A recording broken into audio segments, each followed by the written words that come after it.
हम देखते हैं द्विघाती बहुपद के मान एवं शून्य values and zeros of quadratic polynomial.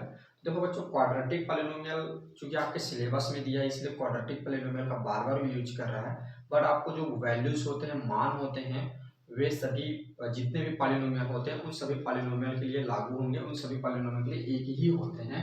और इसका डिफिनेशन इसको माने एक ही तरीके से समझेंगे, ठीक है। तो देखिए मान किसको बोलेंगे, ठीक है। पहले हम देखते हैं मान या बोले वैल्यूज, ठीक है। ये तो बेटा मान या वैल्यूज कहने का मतलब जब कोई भी पॉलिनोमियल है, ठीक है, जब जैसा लिख सकते हैं, देखिए मैं बोल रहा हूँ, जब किसी पॉलिनोमियल में, ठीक है, जब किसी पॉलिनोमियल में या जब किसी बहुपद में किसी चर का मान को रखने पर, ठीक है, चर के मान को रखने पर शून्य के छोड़, ठीक है, शून्य के छोड़ कोई और वैल्यू आ जाए, शून्य को छोड़ के कोई और वैल्यू आ जाए, ठीक है ना, कोई और वैल्यू मिल जाए, मतलब कोई और मान मिल जाए, तब वह क्या कहलाता है, मान कहलाता है। तो इसका कहने का मतलब ये है कि कोई क्या होगा, पॉलिनोमियल होगा। जैसे कि हम लोग क्या करते थे, कोई ये पी एक्स करके कोई पॉलिनोमियल लेते थे, जैसे मान लीजिए पी एक्स करके मैंने एक पॉलिनोमियल ले लिया x square plus 2x plus 1, clear बात। इसमें क्या करेंगे, कोई भी एक्स की कोई एक वैल्यू लेंगे और उस वैल्यू को जब इसमें पुट करेंगे और पुट करने पर क्या होगी, जो पी एक्स की वैल्यू है ये जीरो नहीं आएगा, पी एक्स की वैल्यू जीरो नहीं आएगा, इसके स्थान पर कोई भी वैल्यू आ जाएगा, तब इसको बोलेंगे, जो वैल्यू आएगा उसी को बोलेंगे कि इसका ये क्या है, मान है, ठीक है। समझना। अब देखिए शून्य बताता हूँ, शून्य क्या चीज होता है, जब इसको देखेंगे तब आपको समझ में आ जाएगा। शून्य यानी जीरोस, देखिए जीरोस, तो जीरोस का परिभाषा ये है, जब किसी पॉलिनोमियल में, जब किसी बहुपद में चर का मान रखने पर उसका मान जब जीरो आ जाता है तब वह कहलाता है शून्य। इसका कहने का मतलब ये है कि मान ले जब, जैसे कि मैं एक आपका एग्जांपल लिया x square plus 2x plus 1 equal 1 ले लिया, क्लियर बात, इसी को ले रहा हूँ। अब इसमें मैंने क्या किया, एक्स का कोई भी मान रखा, तब पी एक्स की जो वैल्यू है ये अगर हमको जीरो मिलता है तब हम बोलेंगे कि ये जो जीरो मिलता है, तब हम इसको बोलेंगे, जो रखेंगे उसको हम लोग बोलेंगे कि यह क्या है, इसका जीरो है, शून्य है। अब देखो यहाँ पर सिंपल बातों को समझो कि यहाँ पर मान ले जाए, मान में क्या होता है, देखो मान कहने मतलब एक्स का कोई वैल्यू पुट करेंगे, यदि वैल्यू पुट करते हैं तो इसकी जो पी एक्स की वैल्यू जीरो को छोड़कर कोई भी निकल जाए, 1 2 3 4 नेगेटिव, इसका कहने मतलब जीरो को छोड़कर पॉजिटिव या नेगेटिव कोई भी नंबर आ जाए तो यही क्या कहलाएगा, इस पॉलिनोमियल का मान कहलाएगा, इस नंबर के लिए, इस वेरिएबल के लिए, ठीक है। और जब शून्य की बात करें, जीरोस की बात करें, तो एक्स की कोई वैल्यू रखेंगे, तो एक्स की वैल्यू रखने पर अगर जीरो आ जाए पी एक्स का मान, तब हम बोलेंगे कि एक्स इक्वल जो वैल्यू रखे वह इसका क्या है, शून्य है, जीरो है, ठीक है। अब इसको एक एग्जाम्पल से हम लोग समझते हैं, उदाहरण से हम इसको समझते हैं, ठीक है। तो चलिए एक उदाहरण लेता हूँ एग्जाम्पल के तौर पे, ठीक है। जैसे कि मैं एक उदाहरण लिया, एक एग्जांपल ले लिया, एक पॉलिनोमियल लिया, पॉलिनोमियल क्या है, पी एक्स इक्वल में ले लिया, आपको बुक से ही लेता हूं ताकि आप लोग अच्छे समझ में जाए, एक्स स्क्वायर 6x प्लस 9 लिया, समझना मेरी बात को। यहाँ पर मैं दो कंडीशन लूंगा, ठीक है, दो कंडीशन करने का मतलब दो तरीके से यहाँ पे कार्य करूंगा। कंडीशन 1 इधर ले लेता हूँ, चलिए इसी क्वेश्चन के लिए एक और यहाँ कंडीशन लूंगा, ठीक है, और दोनों तरीके से आपको समझाऊंगा कि वैल्यू और मान में डिफरेंस क्या चीज होता है, ये कंडीशन 2, ठीक है बच्चों।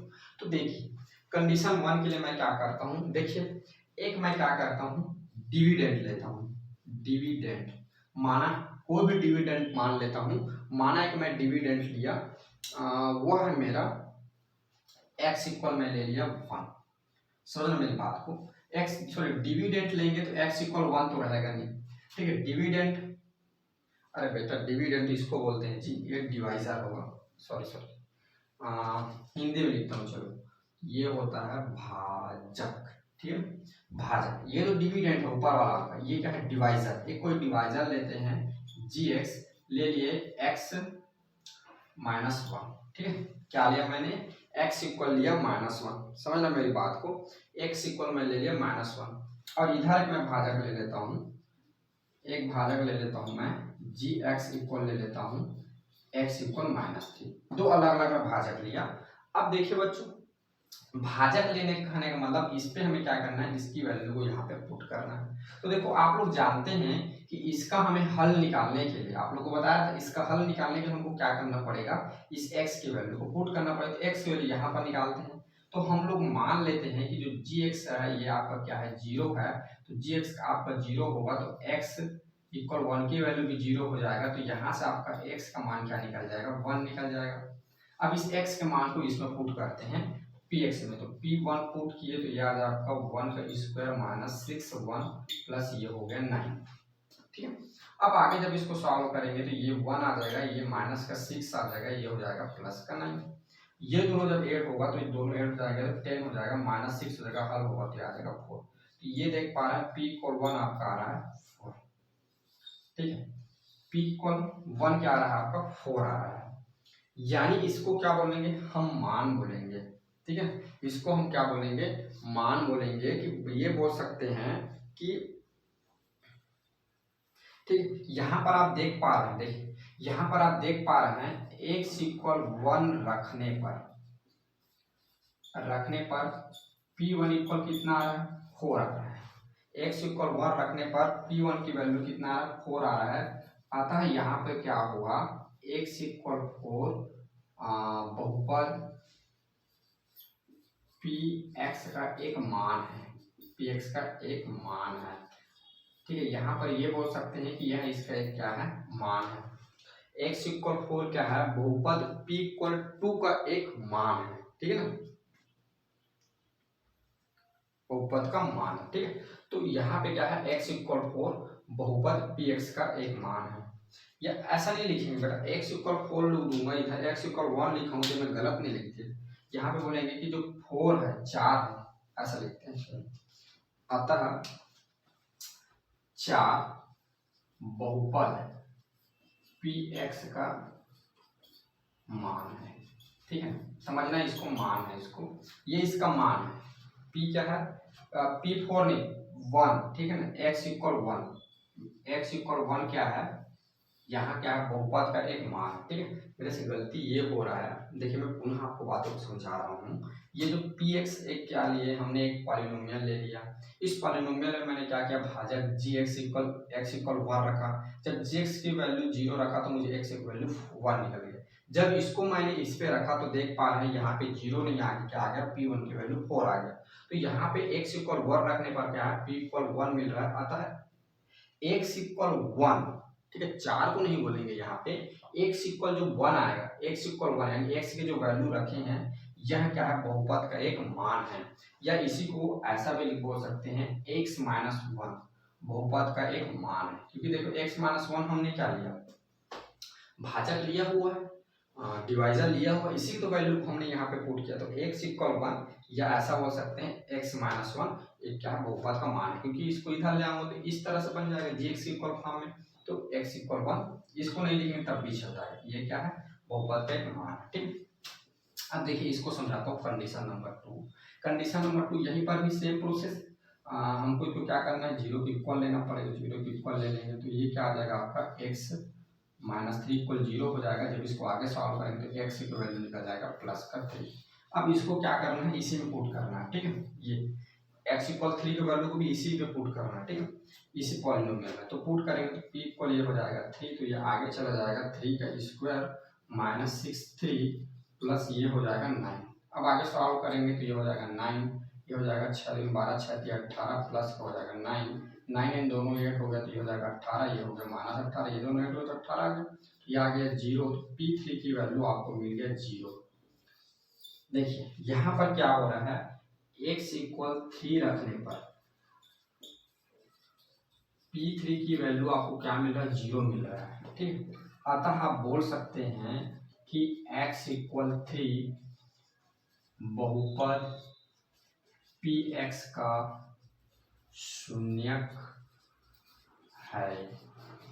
x इक्वल 3 क्या होगा, बहुपद जो px का क्या है, शून्यक है। अब आप लोग को समझ में आया होगा शून्यक और बहुपद क्या चीज होता है। तो बेटा शून्य सॉरी बहुपद होता है, मान और शून्यक में समझ में आया होगा।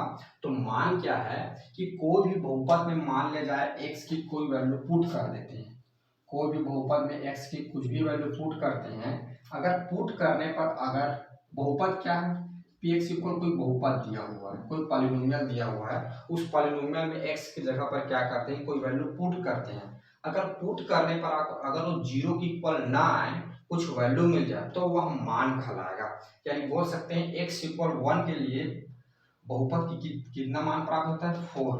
ठीक है, तो एक्स इक्वल 1 बहुपद का कोई मान है जिसको जब हम उस पे रख रहे हैं तो हमको कितना मिल रहा है 4 प्राप्त हो रहा है। ठीक है, एक्स इक्वल 4 रखने पर पी इक्वल 1 प्राप्त हो रहा है। तो x इक्वल 1 क्या है बहुपद का मान है, इसको ऐसा भी लिख सकते हैं x इक्वल 1 रखने पर बहुपद का मान क्या मिल रहा है 4 मिल रहा है हमको। ठीक है, एक ही बात है।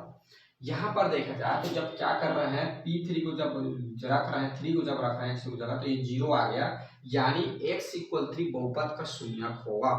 बहुपद का शून्यक होगा कहने का मतलब ये भी है कि x इक्वल 3 इस बहुपद का एक कोई हल होगा, तभी उसका क्या आ रहा है शून्यक आ रहा है। ठीक है, तो अगर वैल्यू को पुट करें जीरो की इक्वल ना है तो उसका मान कहलाता है, जीरो की इक्वल आ गया तो वह क्या कहलाता है, जिसको हमने रखा वही शून्य कहलाता है और जिसको हमने रखा वही मान कहलाता है। तो यहाँ पर वैल्यूज मान और शून्य जीरो ये दोनों आपको क्लियर होगा। ठीक है, तो इस तरह से होता है। देखिए आपको एग्जाम्पल 23 में क्वेश्चन दिया है बहुपद x square minus 3x minus 4 का शून्य ज्ञात कीजिए। तो बेटा शून्य ज्ञात करेंगे, ये जो पॉलिनोमियल दिया हो इसका, तो सबसे पहले हम देखते हैं कि शून्य क्या चीज होता है। तो आप लोग जान रहे हैं शून्य जब शून्य किसको बोलेंगे, वह वैल्यू जिसको किसी पॉलिनोमियल में या जिसको वह मान जिसको किसी बहुपद में रखने पर उस बहुपद को जीरो कर दे, शून्य ला दे, उस बहुपद को क्या कर दे जीरो कर दे, शून्य ला दे, तो वह क्या कहलाता है शून्य कहलाता है, जीरोस कहलाता है। ठीक है, अब इसका कैसे हम जीरोस फाइंड करते हैं उसको देखिए। तो सबसे पहले हमको क्या करना पड़ेगा, इसको मानना पड़ेगा कि इसको px के इक्वल आप पहले ले लीजिए, या px के इक्वल ले लीजिए, तो ये बन जाएगा आपका x equal minus 3x minus 4, या px इक्वल नहीं लेंगे तो ऐसा ही रहने दीजिए। ठीक है, चलिए कोई बात नहीं, px इक्वल मान लिए तब भी ठीक है। ठीक है, तो ऐसा करने के बाद अब इसको आपको क्या करना है ब्रेक करना है। ठीक है, ब्रेक करेंगे तो ये देखिए इसको सबसे पहले आप इसको गुणनखंड निकालना है। ब्रेक करने का मतलब गुणनखंड निकालना सबसे पहले। ठीक है, तो गुणनखंड क्या निकलेगा, तो हमारा पहला टारगेट ये रहता है कि एक्स स्क्वायर कोफिशिएंट 1 और कांस्टेंट टर्म 4, तो इनका मल्टीप्लाई ऑफ 4। सेकंड क्या है, इसको देखना है कि कौन सा, देखिए 4 × 1 ही करेंगे तो कितना आ जाएगा 4 आ जाएगा। और तीसरा देखिए इसमें -3 लाना है, तो 4 में जब -1 कर देंगे तो कितना आ जाएगा 3 आ जाएगा, लेकिन हमको माइनस में चाहिए तो फॉरन नंबर को माइनस कर देंगे तो ये हो जाएगा ऐसा। तो इसको ऐसा ब्रेक कर देंगे तो ये हमारा हो जाएगा x square minus 4x minus sorry plus का 1 होगा। ठीक है, प्लस एक्स और माइनस 4, ये दोनों का पेयर बनेगा तो इसमें से ये बन जाएगा x माइनस 4 और इसका पेयर बनेगा तो ये हो जाएगा +1, बाहर निकालेंगे तो x माइनस 4। दोनों टर्म में आप देख पा रहे हैं x माइनस 4 कॉमन है, तो ये आपका क्या हो जाएगा x माइनस 4 और इसमें से x प्लस 1, ये इसके क्या हो जाएगा फैक्टर हो जाएंगे, ये क्या हो जाएंगे गुणनखंड हो जाएंगे। ये गुणनखंड निकल गया आपका पॉलिनोमियल px का। ठीक है, अब चूंकि हमें शून्यक निकालना है इसका, तो शून्यक निकालने के लिए क्या करना पड़ेगा, यहाँ पे हमको क्या करना होगा px को 0 के इक्वल लेना होगा, पुनः मानना पड़ेगा। अगेन पुनः आपको यहाँ पे क्या करना पड़ेगा, पुनः माना कि px को 0 के इक्वल मानना है, यानी x माइनस 4 और x प्लस 1 को आपको क्या करना है 0 के इक्वल लेना है। ठीक है, जब 0 के इक्वल लेंगे तब यहाँ पे क्या कर सकते हैं x माइनस 4 को एक बार 0 के इक्वल और x प्लस 1 को क्या करेंगे एक बार 0 के इक्वल लेंगे। ठीक, तब क्या आ जाएगा x इक्वल ये प्लस का 4 आ जाएगा और इधर आ जाएगा x इक्वल ये क्या हो जाएगा माइनस का 1 हो जाएगा। ये यानी x इक्वल आपको दो वैल्यू मिलेगा 4 और -1, और यही क्या होंगे आपके शून्यक होंगे। ठीक है, जब आप इन दोनों वैल्यू को इस पे जब अलग अलग रख के देखेंगे तो इसके जो px का मान है उसको ये क्या कर देगा 0 कर देगा। तो जैसे आप लोगों को पुनः समझा रहा हूँ। एक प्रश्न दिया हुआ है, ये इसका हमें शून्यक फाइंड करना। देखिए शून्यक फाइंड करने के लिए क्या करेंगे, सबसे पहले आप उसको गुणनखंड निकालेंगे, फिर उस गुणनखंड को आपको क्या करना है, जीरो के इक्वल ले लेना है। आप इसको नहीं लिखेंगे तब भी कोई दिक्कत नहीं है, ठीक है। पी एक्स इक्वल जीरो, इसको मैं आप लोगों को बताने के लिए यहाँ पे लिखा हूँ ताकि आप अच्छा समझ में। इसको नहीं लिखेंगे तब भी ठीक है, आप डायरेक्ट ऐसे सॉल्व कर सकते हैं। इसको डायरेक्ट आप जीरो के इक्वल ले लीजिए, जीरो के इक्वल लेंगे, फिर इसमें से क्या करिए, अलग अलग जीरो के इक्वल कर लेंगे, अलग अलग जीरो के इक्वल करेंगे तो क्या मिल जाएगा, फिर एक्स के मान मिलेंगे, वही एक्स के मान आपके क्या है, शून्य है, ठीक है।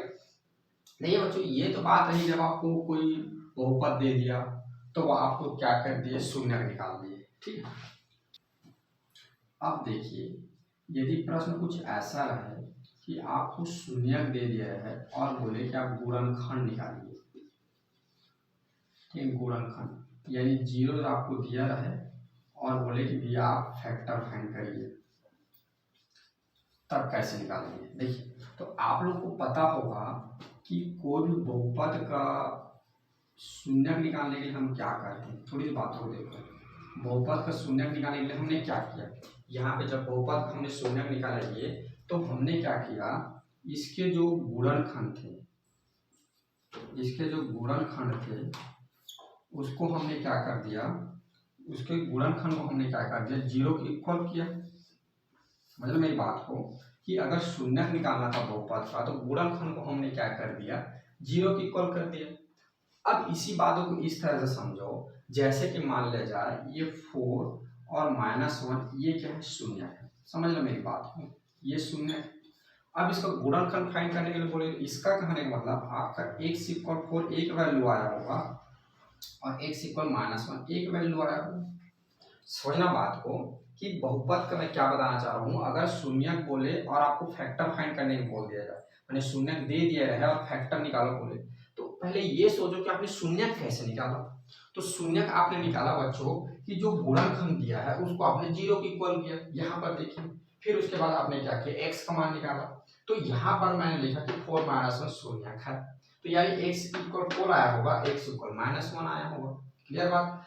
अब देखिए इसका हमको गुणनखंड निकालना है, अगर आपको शून्य दिया है, ठीक है, तब इसको हम लोग ऐसा लिख सकते हैं, x - 4 इक्वल 0। इसको हम लोग लिख सकते हैं x, सॉरी ये इधर आएगा -1, ये इधर आएगा +1, हाँ ठीक है, ठीक, ओके। तो ये हो जाएगा इक्वल 0।